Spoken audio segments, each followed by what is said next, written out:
আসসালামু আলাইকুম রহমতুল্লাহ। শুরু করতে যাচ্ছি অটোনমিক ফার্মাকোলজির থার্ড লেকচারটি। তো এই লেকচারটিতে আমরা হোল বডির অর্গানগুলির উপর সিম্প্যাথেটিক এবং প্যারাসিম্প্যাথেটিক নার্ভাস সিস্টেমের যে ইফেক্ট সেটা পড়ব। ইনডিরেক্টলি আমরা কোলিনার্জিক এবং অ্যাড্রিনার্জিক নার্ভাস সিস্টেমের ইফেক্টগুলো আমরা শেষ করে ফেলব। তো শর্টকাট এই ভিডিওটির মাধ্যমে তোমাদের অটোনমিক ফার্মাকোলজির পুরো বেসিক দাঁড়িয়ে যাবে। আশা করি তোমরা শেষ পর্যন্ত ভিডিওটি দেখবে। তোমাদের সাথে আছি আমি doctor Aminul Islam, Chittagong medical college.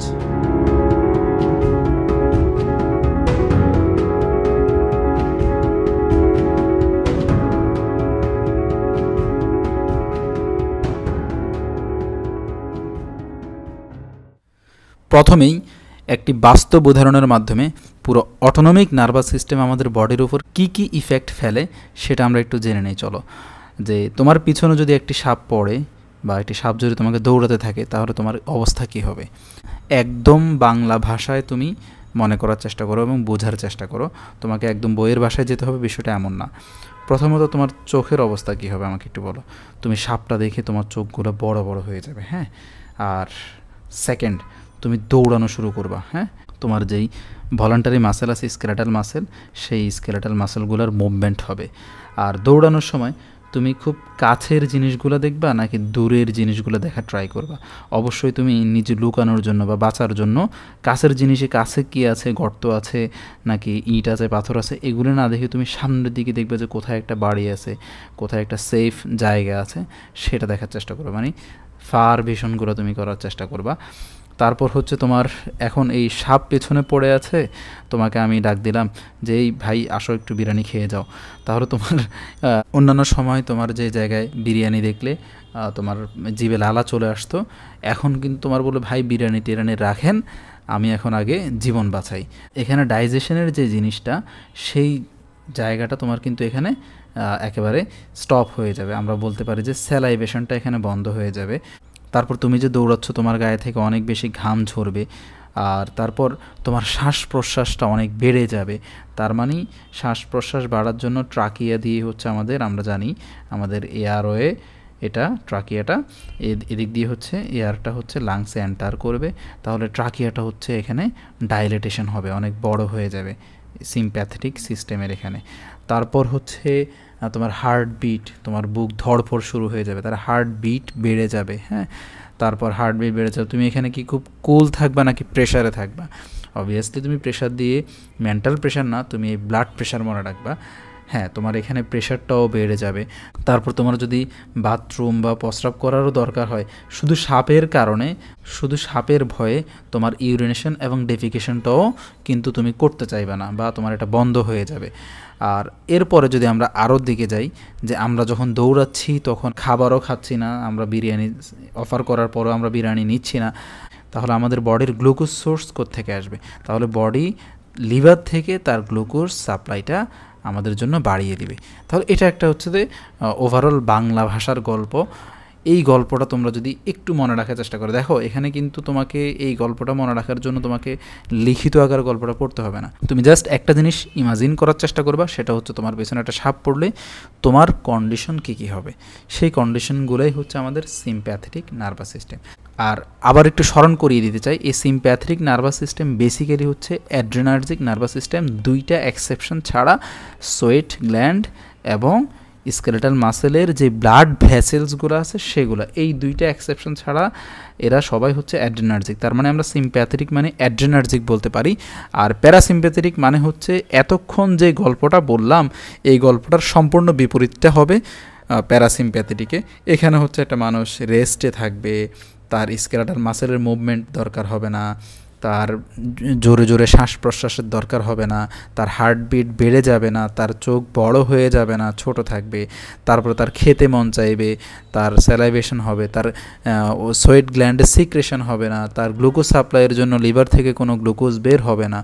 তাহলে এই যে কমন জিনিসগুলা, এই এই জিনিসগুলোর সম্পূর্ণ বিপরীতগুলোই হচ্ছে এইখানে ঘটবে। আর প্যারাসিম্প্যাথেটিক মানে হচ্ছে ইটস কমপ্লিটলি কোলিনার্জিক। হ্যাঁ, তাহলে আমরা প্যারাসিম্প্যাথেটিক দিয়ে কোলিনার্জিক মনে রাখার চেষ্টা করব। তাহলে কোলিনার্জিক শুধু প্যারাসিম্প্যাথেটিকই না, আর দুইটা এক্সেপশন আছে, সেই দুইটা কি কি বলেছিলাম একটু আগে, সিম্প্যাথেটিকের সোয়েট গ্ল্যান্ড এবং blood vessels of skeletal muscle, এগুলোও কিন্তু কোলিনার্জিক। তাহলে আমরা এখন পুরো ডিটেলস বইয়ের ভাষায় কি কি পড়া যায় সেটাতে ঢুকতেছি। আমরা যদি বডির উপর থেকে নিচের দিকের একটা একটা করে অর্গানের ইফেক্টগুলি দেখি, ফার্স্ট অফ অল আসবে আই, চোখের মাঝে যে সিম্প্যাথেটিক অর অ্যাড্রেনার্জিক এবং প্যারাসিম্প্যাথেটিক অর কোলিনার্জিকের ইফেক্ট কী হবে। তো প্রথম কোশ্চেনই চলে আসবে এক্সাইটেবল টিস্যু এখানে কী কী আছে। আমরা এর আগের লেকচারে দেখেছিলাম যে এক্সাইটেবল টিস্যু টোটাল 4 ধরনের হতে পারে। তো এখানে এক্সাইটেবল টিস্যু আছে হচ্ছে 2টা, মাসেল এবং gland. First of all pupil. এই পিউপিল সাইজ কী হবে একটু আগে আমরা বলেছিলাম যে যেহেতু সাপ পড়লো পেছনে, তাহলে চোখটা বড় বড় হয়ে যাবে। তার চোখ বড় বড় হয়ে যাওয়া মানে হচ্ছে তার পিউপিলে 2 ধরনের মাসেল থাকে, একটা হচ্ছে সার্কুলার মাসেল আর একটা হচ্ছে আমাদের রেডিয়াল মাসেল। এটা হচ্ছে রেডিয়াল মাসেল, এই রেডিয়াল মাসেলগুলো এভাবে থাকে। হ্যাঁ, তো রেডিয়াল মাসেলটাকে বলা হয় আবার ডাইলেটর পিউপিলি, আর সার্কুলার মাসেলগুলোকে বলা হয় হচ্ছে কনস্ট্রিক্টর পিউপিলি। ঠিক আছে কিনা? তাহলে এই 2 ধরনের মাসেল নিয়ে হচ্ছে আমাদের পিউপিলের আইরিশটা ফর্মড হয়। তাহলে এই সার্কুলার মাসেলগুলো যখন কন্ট্রাকশন হবে তখন আমাদের পিউপিল সাইজটা ছোট হয়ে আসবে। এই যে সার্কুলার মাসেলগুলো কন্ট্রাকশন হয়ে চেপে চলে আসছে, পিউপিলটা ছোট হয়ে যায়। আর ডাইলেটর পিউপিলগুলো যখন কন্ট্রাকশন হবে তখন হচ্ছে এই রেডিয়াল মাসেলটা এই পাশের দিকে ছড়ে যাবে, মানে এরকম কন্ট্রাকশন হয়ে ছোট হয়ে যাবে, কন্ট্রাকশন হয়ে ছোট হয়ে যাবে, তাহলে পিউপিলটা সাইজে বড় হবে। তাহলে আমরা এখন এটা মেকানিজমটা বুঝলাম। এখন রিসেপ্টর কোনটা, সেই রিসেপ্টরগুলো আমরা অ্যাড্রিনার্জিক এবং কোলিনার্জিকের রেসপেক্টিভ পার্টে আমরা খুব সুন্দর করে নেমোনিক্স দিয়ে বুঝিয়ে দেবো ইনশাআল্লাহ। তোমরা জাস্ট এখানে মেকানিজমটা বোঝার চেষ্টা করো। তাহলে অ্যাড্রিনার্জিক সিস্টেম আমাদের কি হয়, অ্যাড্রিনার্জিক সিস্টেম আমাদের পিউপিল ডাইলেটেশন হয় due to contraction of dilator pupillae muscle. And parasympathetic or cholinergic সিস্টেমে কি হয়, সার্কুলার মাসেল অথবা স্পিংটার পিউপিলি মাসেলটা অথবা কনস্ট্রিক্টর পিউপিলি মাসেলটার কন্ট্রাকশনের জন্য পিউপিলটা ছোট হয়ে যায়। ঠিক আছে কিনা? এটা ওই যে মনে রাখার জন্য প্রথমত তো আমরা এই যে উদাহরণটা দিয়ে মনে রাখবো, চোখ বড় বড় হচ্ছে এখানে। আর তারপর হচ্ছে সিলিয়ারি মাসেল, একটা মাসেল গেল আইরিশের মাসেল, এটার মাধ্যমে পিউপিলের সাইজ ছোট বড় হয়। সেকেন্ড মাসেল হচ্ছে সিলিয়ারি বডিতে, যে সিলিয়ারি বডিতে যে মাসেল থাকে এটাকে আমরা সিলিয়ারি মাসেল বলি। তো সিলিয়ারি মাসেলের কন্ট্রাকশন হয় হচ্ছে প্যারাসিম্প্যাথেটিকে, যার কারণে সে কাছের ছোট ছোট জিনিসগুলোও দেখে নিতে পারে, কারণ সে রেস্টিং কন্ডিশন আছে, সে ছোট ছোট জিনিস দেখবে, ছোট হাঁটার সময় পাথর ইট পাথর দেখবে, দূরের জিনিসগুলো অত বেশি দেখার চেষ্টা করবে না। আর অ্যাড্রিনার্জিক সিস্টেমের এখানে যখন পেছনে সাপ পড়বে তখন সে অনেক দূরের জিনিসগুলো আগে দেখার চেষ্টা করবে। তো এই ঘটনা এখানে কি হবে, তাহলে এখানে সিলিয়ারি মাসেলের ডাইলেটেশন হয়। কি হয়? ডাইলেটেশন হয়। আর এটাকে বলা হয় ফার ভিশন। কি বলা হয়? ফার ভিশন বা হাইপারোপিক ভিশন। আর এটাকে বলা হয় near vision or myopic vision. Ultimately accommodation রিফ্লেক্সটাকে এখানে অ্যাকোমোডেট করতেছে। হ্যাঁ, আর lacrimal gland as it is a exocrine gland, that's why তোমার পেছনে সাপ পড়ছে, তোমার এখন গার্লফ্রেন্ড আছে কি নাই সেটা নিয়ে তোমার শোক করে কান্না করার টাইম থাকবে না। তার মানে অ্যাড্রিনার্জিক ইফেক্ট হচ্ছে ল্যাক্রিমাল গ্ল্যান্ডের সিক্রেশন কম হবে, আর প্যারাসিম্প্যাথেটিকের ক্ষেত্রে ল্যাক্রিমাল সিক্রেশন বেশি হবে। হ্যাঁ, তাহলে আমরা মোটামুটি এই আয়ের উপর অ্যাড্রিনার্জিক এবং কোলিনার্জিক ইফেক্ট পড়ে ফেললাম। তাহলে আমরা অটোনমিক ফার্মাকোলজি যখন পড়ব তখন অ্যাড্রিনার্জিক অ্যাগনিস্টের ইফেক্টগুলো কী কী হবে চোখের উপর সেটা মানে সহজে বলতে পারবো, এবং কোলিনার্জিক অ্যাগনিস্ট বা ড্রাগগুলার ইফেক্ট চোখের উপর কী কী হবে সেটাও আমরা বলতে পারবো। একইভাবে অ্যাড্রিনার্জিক ব্লকার বা অ্যান্টাগনিস্টের ইফেক্ট কী হবে, এই অ্যাগনিস্টের ইফেক্ট যা তার বিপরীতটা হবে। আর কোলিনার্জিক ব্লকার বা অ্যান্টাগনিস্টের ইফেক্টও কোলিনার্জিকের ইফেক্টের বিপরীতটা হবে। এখন এক্সাইটেবল টিস্যুর আরেকটা হচ্ছে গ্ল্যান্ডস অফ হোল বডি, এদের উপর অ্যাড্রিনার্জিক এবং কোলিনার্জিক ইফেক্ট কী কী হয় আমরা যদি একটু দেখি। আমাদের হোল বডিতে 2 ধরনের গ্ল্যান্ড আছে, একটা হচ্ছে এক্সোক্রাইন গ্ল্যান্ড আর একটা হচ্ছে endocrine gland. All kind of exocrine গ্ল্যান্ডের মাঝে অ্যাড্রিনার্জিক ইফেক্ট মানে পেছনে কোনো একটা সাপ পড়লে তথা বডির ইমার্জেন্সি কন্ডিশনে সিক্রেশন কমে যাবে। সিক্রেশন কী হবে? কমে যাবে, এক্সেপ্ট সোয়েট গ্ল্যান্ড, কারণ সোয়েট গ্ল্যান্ডের সিম্প্যাথেটিক সিস্টেমটা একটা কোলিনার্জিক নার্ভের মাধ্যমে হয়। তার মানে এখানে কি হবে, এখানে সিক্রেশনটা বেড়ে যাবে, সোয়েট গ্ল্যান্ডের সিক্রেশনটা বেড়ে যাবে। আর সোয়েট গ্ল্যান্ডের মাঝে প্যারাসিম্প্যাথেটিকও আছে, সেটার মাধ্যমেও বেড়ে যাবে। আর অন্যান্য গ্ল্যান্ডের প্যারাসিম্প্যাথেটিক সিক্রেশনটা বাড়িয়ে দিবে, মানে কোলিনার্জিক ইফেক্ট হবে, বাড়িয়ে দিবে। তার মানে সোয়েট গ্ল্যান্ডে কোনো অ্যাড্রেনার্জিক নার্ভ এন্ডিংস বা নার্ভ থাকে না। তারপর আমরা যদি আসি এন্ডোক্রাইন গ্ল্যান্ডে, এখন এন্ডোক্রাইনের ফার্স্টলি হচ্ছে islets of Langerhans of pancreas. এটার সিক্রেশনটা দুইটা ঘটনার এখানে ঘটে, বাড়তেও পারে আবার কমতেও পারে। তো এটা ডিপেন্ড করে হচ্ছে গ্লুকাগন, যেটা বডির গ্লুকোজ বাড়ায়। আমরা যেহেতু এই ইমার্জেন্সি কন্ডিশনে কোনো খাবার খেতে পারি না, গ্লুকোজ সাপ্লাই বেশি দরকার, তখন গ্লুকাগনটা, এই জন্য গ্লুকাগন সিক্রেশন বাড়ায়। আর ইনসুলিন হচ্ছে রক্তের গ্লুকোজটাকে কমিয়ে দেয়, এজন্য ইনসুলিন সিক্রেশনটাকে সে এখানে কমায়। তাহলে দুইটা কথা। আর প্যারাসিম্প্যাথেটিকে সে সবগুলাকেই বাড়াবে, ইনসুলিন গ্লুকাগন সবার সিক্রেশনই বাড়াবে। তাহলে এখানে এই এন্ডোক্রাইন অ্যাড্রেনার্জিক ইফেক্ট হচ্ছে দুইটা, একটা হচ্ছে সিক্রেশন কমাতেও পারে আবার বাড়াতেও পারে। আর লিভার এবং সুপ্রারেনাল গ্ল্যান্ডের মাঝে প্যারাসিম্প্যাথেটিক কোনো নার্ভ নেই, মানে সে বডি রেস্টিং কন্ডিশনে লিভারের উপর কোনো ইফেক্ট থাকে না এবং সুপ্রারেনাল গ্ল্যান্ডের উপরও কোনো অটোনমিক নার্ভাস সিস্টেমের কোনো ইফেক্ট থাকে না। তো এখানে অ্যাড্রেনার্জিক নার্ভাস সিস্টেমের কী ইফেক্ট থাকে? অ্যাড্রেনার্জিক নার্ভাস সিস্টেম ওই যে একই কথা বলেছিলাম যে এখানে গ্লুকোনিওজেনেসিস করবে। কী করবে? গ্লুকোনিওজেনেসিসের মাধ্যমে গ্লুকোজ সাপ্লাইটা বাড়াবে লিভারে, এই অ্যাড্রেনার্জিক সিস্টেমে বা সিম্প্যাথেটিক সিস্টেমে, এবং সুপ্রারেনাল গ্ল্যান্ডের সিক্রেশনটাকে সে বাড়াবে। সুপ্রারেনাল গ্ল্যান্ড থেকে কী কী আসে? অ্যাড্রেনাল মেডুলা থেকে আসে হচ্ছে এপিনেফ্রিন, নরএপিনেফ্রিন, মানে যেগুলোই হচ্ছে এই সিম্প্যাথেটিক নার্ভাস সিস্টেম বা অ্যাড্রেনার্জিক নার্ভাস সিস্টেমের নিউরো ট্রান্সমিটার, এগুলো সিক্রেশনটাকে সে বাড়িয়ে দিবে। তাহলে আমাদের গ্ল্যান্ডসের উপর যে অ্যাড্রেনার্জিক ইফেক্ট এবং কোলিনার্জিক ইফেক্ট সেটা আমরা শেষ করলাম। তোমরা এগুলাকে একটু নোট করে ফেলো, তাহলে তোমাদের আর অ্যাড্রেনার্জিক এবং কোলিনার্জিক নার্ভাস সিস্টেম পড়ার সময় ইফেক্ট, সাইড ইফেক্ট এগুলি আর আলাদা করে কষ্ট করে মুখস্থ করতে হবে না। এবার যদি আসি হার্টের উপর ইফেক্ট। হার্টের মাঝে এক্সাইটেবল টিস্যু কি আছে? Cardiac muscle is excitable tissue, junctional টিস্যুগুলো এক্সাইটেবল টিস্যু এবং smooth muscle of blood vessels, হ্যাঁ, এরাও কিন্তু এক্সাইটেবল টিস্যু। তো কার্ডিয়াক মাসেল আমরা বলেছিলাম যে এই সময় বুক ধড়ফড় বেড়ে যাবে। তাহলে বুক ধড়ফড় বাড়ার জন্য কার্ডিয়াক মাসেলের যে ফোর্স অফ কন্ট্রাকশন বেড়ে যায়। তারপর হচ্ছে জাংশনাল টিস্যুর এখানে অ্যাসেনোড যেই ইম্পালস তৈরি করে, অ্যাসেনোডের হার্ট রেটটাকে সে বাড়িয়ে দেবে, বুক ধড়ফড়ের জন্য হার্ট রেট বেড়ে যাবে। এভিনোডাল ডিলেটাকে কমিয়ে দিবে, তার মানে কন্ডাকশন ভ্যালোসিটিটাকে বাড়িয়ে দিবে। তারপর হচ্ছে এখানে পার্কিনজি সিস্টেমের যে এক্সাইটেবিলিটি আছে, এই যে ইম্পালসগুলোর প্রতি অ্যাসেনোড এবং এভিনোড থেকে যে ইম্পালসগুলো আসে, সেই ইম্পালসগুলোর প্রতি এক্সাইটেবিলিটিটাকে বাড়িয়ে দিবে। এটাকে বলা হয় বাথমোট্রপিক ইফেক্ট, হ্যাঁ। আর blood vessels of smooth muscle, এখানে সাধারণত হচ্ছে দুইটা ঘটনাই ঘটে, এখানে কনস্ট্রিকশনও হতে পারে, ডাইলেটেশনও হতে পারে। এগুলো হচ্ছে আমাদের অ্যাড্রেনার্জিক সিস্টেম বা ইমার্জেন্সি কন্ডিশনের। এর বিপরীতগুলো ঘটবে হচ্ছে আমাদের প্যারাসিম্প্যাথেটিক বা রেস্টিং কন্ডিশনে। এখানে ফোর্স অফ কন্ট্রাকশন কমে যাবে, হার্ট রেট কমে যাবে, এভিনোডাল ডিলে বেড়ে যাবে এবং কন্ডাকশন ভেলোসিটি কমে যাবে, পার্কিনজি সিস্টেমের এক্সাইটেবিলিটি কমে যাবে এবং স্মুথ মাসেলের ডাইলেটেশন বাড়বে। এটা গেল হার্টের উপর। নাও ব্লাড ভেসেলস, হোল বডির ব্লাড ভেসেলসের উপর কী আছে, কী ইফেক্ট? এক্সাইটেবল টিস্যু থাকে, কি? Smooth muscle. পুরো হোল বডির ব্লাড ভেসেলগুলোতে এক্সাইটেবল টিস্যু হচ্ছে স্মুথ মাসেল।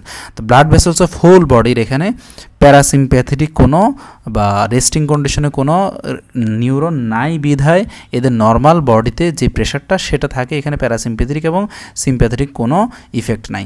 কিন্তু ইমার্জেন্সি কন্ডিশনে বডি যখন একটা খারাপ সিচুয়েশনে থাকে তখন এখানে ব্লাড ভেসেলে আলফা 1 রিসেপ্টরের মাধ্যমে, আমরা একটু আগে বলেছিলাম যে তোমার এখানে বিপি বা প্রেশার কী হবে, বেড়ে যাবে। তার মানে ব্লাড ভেসেলগুলো কন্ট্রাকশন হয়ে ব্লাড প্রেশারটাকে বাড়িয়ে দিবে। আর blood vessels of skeletal muscle, এখানে ঘটনাটা উল্টো ঘটবে, এখানে হয় কন্ট্রাকশন আর এখানে হবে ডাইলেটেশন, তাহলে এটার মাধ্যমে বিপিটা একটু কমে যাবে। আর একইভাবে এই প্যারাসিম্প্যাথেটিক কন্ডিশনে তো অবশ্যই ব্লাড প্রেশার নিচের দিকে থাকে, কারণ এখানে ডাইলেটেড অবস্থায় থাকে। তার মানে আলটিমেট ইফেক্ট কি? আলটিমেট ইফেক্ট হচ্ছে ব্লাড প্রেশার বেড়ে যাবে। এখন আসি আমরা লাংসের উপর ইফেক্ট কি। আমরা বলেছিলাম যে যখন দৌড়াচ্ছ তুমি তখন তোমার কি হবে, ব্রঙ্কিয়াল যে ডাইলেটেশন এটা বড় হয়ে যাবে যাতে এয়ারটা সহজে লাংসে পাস করতে পারে। তাহলে এখানে কি থাকে, ব্রঙ্কিয়াল স্মুথ মাসেল থাকে, এই স্মুথ মাসেলগুলা ডাইলেটেশন হবে, এখানে ডাইলেটেশন হয়ে ব্রঙ্কিয়াল ডাইলেটেশন হবে, ঠিক আছে কিনা? তারপর এখানে ব্রঙ্কিয়াল সিক্রেশন, যেহেতু এগুলি একটা এক্সোক্রাইন গ্ল্যান্ড, সিক্রেশন কমে যাবে। ব্রঙ্কিয়াল আর্টারিগুলার, যেহেতু ইমার্জেন্সি কন্ডিশন, এটা কোনো এক্সেপশন নয়, স্কেলেটাল মাসেলের ব্লাড ভেসেল নয়, এই জন্য এখানকার ব্লাড ভেসেলগুলো কনস্ট্রিকশন হয়ে যাবে। হ্যাঁ, আর কনস্ট্রিকশন হয়ে যাওয়ার কারণেই বেসিক্যালি ব্লাড সাপ্লাই গ্ল্যান্ডগুলোতে, এক্সোক্রাইন গ্ল্যান্ডগুলোতে ব্লাড সাপ্লাই কমে যায় আর সিক্রেশনটাও কমে যায়। একইভাবে প্যারাসিম্প্যাথেটিক হচ্ছে তার উল্টো ঘটনা। এখানে কি হবে, এখানে কনস্ট্রিকশন হবে, তারপর হচ্ছে ব্রঙ্কিয়াল সিক্রেশন বেড়ে যাবে, এখানে ব্রঙ্কিয়াল আর্টারিগুলো ডাইলেট হয়ে যাবে। ঠিক আছে কিনা? নাও দ্য ইফেক্ট ইন জিআইটি, হ্যাঁ, stomach and intestine.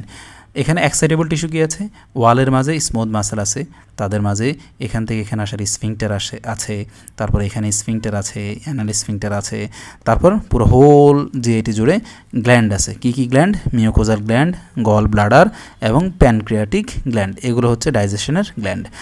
Smooth muscle, একইভাবে এখানে দৌড়াচ্ছ তাহলে স্মুথ মাসেলে কি হবে, স্মুথ মাসেল রিল্যাক্স হয়ে যাবে, কারণ স্মুথ মাসেল যখন কন্ট্রাকশন হবে তখন পেরিস্টালসিস হয়ে খাবারটা তোমার সামনে থেকে দিতে মুভ করে অ্যানাল স্ফিংক্টার দিয়ে বাহিরে বের হয়ে আসতে থাকবে, মানে ডেফিকেশন হওয়ার চান্স থাকবে। এই জন্য স্মুথ মাসেল এখানে রিল্যাক্স থাকবে। কি থাকবে? রিল্যাক্স থাকার কারণে পেরিস্টালসিস এখানে হবে না। তার মানে এই সিচুয়েশনে কী হবে, পেরিস্টালসিস হবে না। একটু লিখে রাখো যে পেরিস্টালসিস হবে না। স্ফিংক্টারগুলা, এই যে স্ফিংক্টারগুলো ক্লোজ হয়ে যাবে। ক্লোজ মানে কি? কন্ট্রাক্টেড হয়ে যাবে, স্ফিংক্টার কন্ট্রাকশন হবে, যার কারণে ডেফিকেশন হবে না। ঠিক আছে কিনা? এদিক দিয়ে স্টোমাক থেকে ফুডটা সামনে পাস করবে না। তারপরে মিউকোজাল সিক্রেশন কমে যাবে, কারণ কি? ওই যে ডাইজেশন তো এখানে হবে না, গল ব্লাডার সিক্রেশন কমে যাবে, প্যানক্রিয়াটিক সিক্রেশন কমে যাবে। আর প্যারাসিম্প্যাথেটিকে কি হবে? তার উল্টো ঘটনা, পেরিস্টালসিস বেড়ে যাবে। পেরিস্টালসিস কি হবে? বেড়ে যাবে। স্ফিংক্টার ডাইলেট হবে, যার কারণে ডেফিকেশন সহজে হবে। মিউকোজাল সিক্রেশন বেড়ে যাবে, প্যানক্রিয়াটিক সিক্রেশন বেড়ে যাবে। এবার আসি ইউরিনারি সিস্টেমের উপর অ্যাড্রেনার্জিক এবং কোলিনার্জিক নার্ভের ইফেক্ট কি। এক্সাইটেবল টিস্যু এখানে কি কি আছে? Renal blood vessels.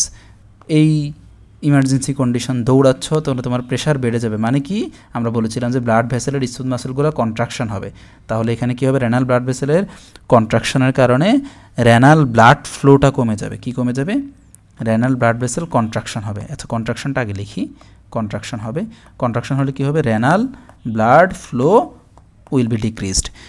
তারপর জাক্সটাগ্লোমেরুলার সেল এখানে স্টিমুলেট হবে, কারণ ব্লাড ফ্লো কমে গেছে। ব্লাড ফ্লো কমে যাওয়া মানে সোডিয়াম সাপ্লাইও কমে যাবে জেজি সেলের কাছে, তাহলে জেজি সেলগুলো স্টিমুলেট হয়ে রেনিন সিক্রেশন করবে। কি করবে? রেনিন সিক্রেশন করে আলটিমেটলি সে আবার ব্লাড প্রেশার বাড়াবে। ইউরিনারি ব্লাডারের উপর ডেট্রোসোর মাসেল, তুমি দৌড়াচ্ছ, তোমার এখন প্রস্রাব করার কোনো সুযোগ আছে না, প্রস্রাব করার কোনো সুযোগ নেই, তাহলে ওয়ালের ডেট্রোসোর মাসেলগুলো রিল্যাক্স হয়ে যাবে, যার কারণে ইউরিনারি ব্লাডারে ক্যাপাসিটিটা বেড়ে যাবে, রিল্যাক্স হবে। স্ফিংক্টার ভেসে কি মানে এখানকার স্ফিংক্টারটা কি হবে? ক্লোজ হয়ে যাবে, কন্ট্রাকশন হবে, যার কারণে তোমার মিকচুরেশনটা হবে না। আর অন্যদিকে প্যারাসিম্প্যাথেটিক ইফেক্ট হচ্ছে তার উল্টো, এখানে হচ্ছে ডাইলেটেশন হবে ব্লাড ভেসেলগুলা, যার কারণে রেনাল ব্লাড ফ্লো বেড়ে যাবে। জেজি সেলের উপর প্যারাসিম্প্যাথেটিক কোনো ইফেক্ট নাই। আবারও বললাম যে জেজি সেলের উপর প্যারাসিম্প্যাথেটিক কোনো নার্ভ নাই, ইফেক্ট নাই, রিসেপ্টর নাই। এখানে কি হবে? কন্ট্রাকশন হবে ওয়ালের মাসেলটা, আর এই স্ফিংক্টারটা ওপেন হয়ে যাবে, মিকচুরেশন হবে। এবার আসি মিসেলেনিয়াস কিছু ইফেক্ট, যেমন ইউটেরাসের উপর অ্যাড্রেনার্জিক ইফেক্ট হচ্ছে দুইটা ইফেক্ট, একটা হচ্ছে আলফার আর একটা হচ্ছে বিটার ইফেক্ট। আলফা 1-এর ইফেক্ট হচ্ছে কন্ট্রাকশন করবে, কারণ আলফা 1-এর কাজ হচ্ছে যে জায়গায় সে থাকবে, ব্লাড ভেসেল হোক আর যেখানে থাকবে, সে কন্ট্রাকশন করবে। আর বিটার কাজ হচ্ছে, বিটা 2 বেসিক্যালি একদম আলফা 1-এর বিপরীত, সে হচ্ছে রিল্যাক্সেশন করবে। তার মানে এ হচ্ছে, যদি প্রেগনেন্ট ইউটেরাস হয়, আলফা 1 স্টিমুলেট হলে বা এই ইমার্জেন্সি সিচুয়েশনে অ্যাবর্শন হয়ে যাবে। আর বিটা 2-এর কারণে কি হবে? বিটা 2-এর কারণে হচ্ছে প্রেগনেন্সিটা কন্টিনিউ করবে ইডিডি পর্যন্ত, মানে লাস্ট ডে অফ ডেলিভারি পর্যন্ত। আর এখানে প্যারাসিম্প্যাথেটিক ইফেক্ট আসলে ভেরিয়েবল, এটা এত বেশি ইম্পর্টেন্ট না, প্লাস মাইনাস অনেক কিছুই হতে পারে। মেল সেক্স অর্গান, দেখো এখানে অ্যাড্রেনার্জিক সিস্টেমের কাজ হচ্ছে ভয়ে তোমার এখানে ইজাকুলেশন হয়ে যাবে। কি হবে? ইজাকুলেশন হয়ে যাবে, ভয়ে ইজাকুলেশন হবে। আর মেল সেক্স অর্গানের প্যারাসিম্প্যাথেটিক ইফেক্ট হচ্ছে ইরেকশন হবে, হবে, ইরেকশন হবে। পিলোমোটর মাসেল অফ হেয়ার ফলিকল, তোমার এখানে যখন পিছনে সাপ পড়ে তখন প্রত্যেকটা হেয়ার ফলিকলের মাসেল হচ্ছে পিলোমোটর মাসেল, যখন সাপ পিছনে পড়লো তখন এই পিলোমোটর মাসেলগুলো কন্ট্রাকশন হবে, মানে গায়ে কাটা দেয় যেটাকে বলে। আর এখানে প্যারাসিম্পেথিকে এটা নর্মালি থাকবে, কোনো ইফেক্ট থাকবে না।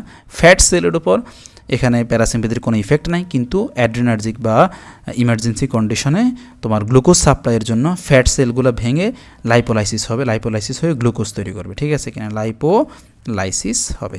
ওকে, that's all about adrenergic or cholinergic nervous সিস্টেমের ইফেক্ট অ্যান্ড সাইড ইফেক্ট। কেন সাইড ইফেক্ট বললাম এটা তোমরা নেক্সট লেকচারগুলো দেখলেই বুঝে যাবা, কোনো কষ্ট হবে না ইফেক্ট এবং সাইড ইফেক্টগুলো মনে রাখার জন্য। আমার মনে হয় এই লেকচারটা তোমরা প্রয়োজনে 2 বার করে করবা, আশা করি ইনশাআল্লাহ তোমাদের প্রবলেমটা সলভ হয়ে যাবে, বেসিকটা ক্লিয়ার হয়ে যাবে ইনশাআল্লাহ। আসসালামু আলাইকুম ওয়া রাহমাতুল্লাহ।